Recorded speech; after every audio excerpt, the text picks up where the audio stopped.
ഇതാണ് Vypin fort Kochi Roro service. വൈപ്പിനിൽ നിന്ന് fort കൊച്ചിക്ക് പോകാനായാലും Ernakulam ഹൈക്കോർട്ടിൻ്റെ ഭാഗത്ത് നിന്നാണെങ്കിൽ പോലും റോഡ് മാർഗം പോയാൽ നല്ല ബ്ലോക്ക് കിട്ടാനും ചാൻസ് ഉണ്ട്, കിലോമീറ്റർ നല്ലോണം ഉണ്ട്. ഇതാകുമ്പോൾ ഒരു വെറൈറ്റി എക്സ്പീരിയൻസും കിട്ടും, ചീപ്പസ്റ്റുമാണ്. ഇത്രയും വാഹനങ്ങൾക്ക് ഇതിൻ്റെ അകത്ത് കയറാൻ പറ്റും കേട്ടോ. ഇതിപ്പോൾ ബൈക്കും കാറുകളും മാത്രമേ ഉള്ളൂ. ഇത് മാത്രമല്ല, വലിയ ബസ്സുകൾ വരെ ഇതിൻ്റെ അകത്ത് സുഖമായിട്ട് കയറും. വല്ലാർപാടം കണ്ടെയ്നർ ടെർമിനലിലേക്കും നമ്മളുടെ കൊച്ചിൻ ഷിപ്പ് യാർഡിലേക്കൊക്കെ നല്ല പടുകൂറ്റൻ ഷിപ്പുകൾ വരുന്നത് ഇതിലൂടെയാണ്. അതുകൊണ്ട് തന്നെ ഇവിടെ നല്ല ആഴമുള്ള സ്ഥലമാണ്, നല്ല ഒഴുക്കുണ്ട്.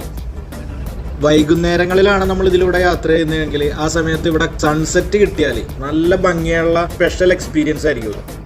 നിങ്ങൾ എറണാകുളത്തേക്കാ അല്ലെങ്കിൽ വല്ല ചെറായി ബീച്ചില അങ്ങനെ ഏതെങ്കിലും ബീച്ചുകളിലേക്കൊക്കെ വരുമ്പോൾ അല്ലെങ്കിൽ ഫോർട്ട് കൊച്ചി ഭാഗത്തേക്ക് എന്തെങ്കിലും കാര്യത്തിന് വരുമ്പോൾ നിങ്ങൾ ഇതൊന്ന് എക്സ്പീരിയൻസ് ചെയ്ത് നോക്കണം കേട്ടോ. അതൊരു വേറിട്ട അനുഭവം നിങ്ങൾക്ക് ഉറപ്പായിട്ടും തരും.